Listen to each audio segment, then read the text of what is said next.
За лабораторийн ажил 4 дулааны деформацаас үүсэх дифракцийг судлах ажлыг тайлбарлая. За энэ ажил хэрэглэх багч гэвэл акрил хавтан, оптик суур, за дэлгэцэн 2 мультиметр, чадвар тохируулагч, за лазер байна. За тэгэхээр бид нар схемээ зөв олгосон хэсгийг шалган. За ингэхийн тулд лазераас гарч байгаа хар улаан үзүүр маань нэг нь ампер метр лөө, за хар нь вольтметр лөө залгасан байна. За чадвар тохируулагчаас гарсан хоёр үзүүрийн улаан нь ампер метр лөө, хар нь вольтметр лөө залгасан байна.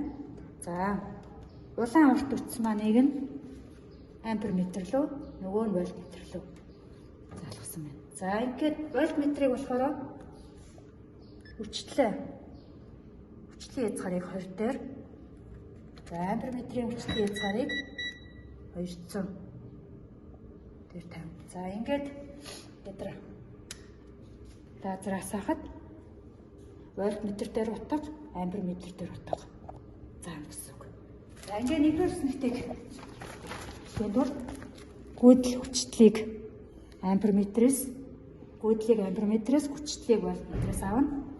За тэгэхээр бол бид нар энэ чадвар тохируулагчаа айжмаар өсгөхөд гүйдэл хүчлийн утгыг эндээс очиж авах гэсэн.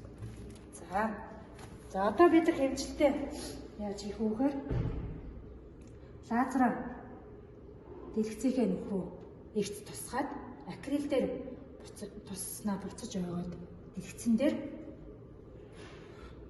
хүрээсэн олон цавиргууд байна.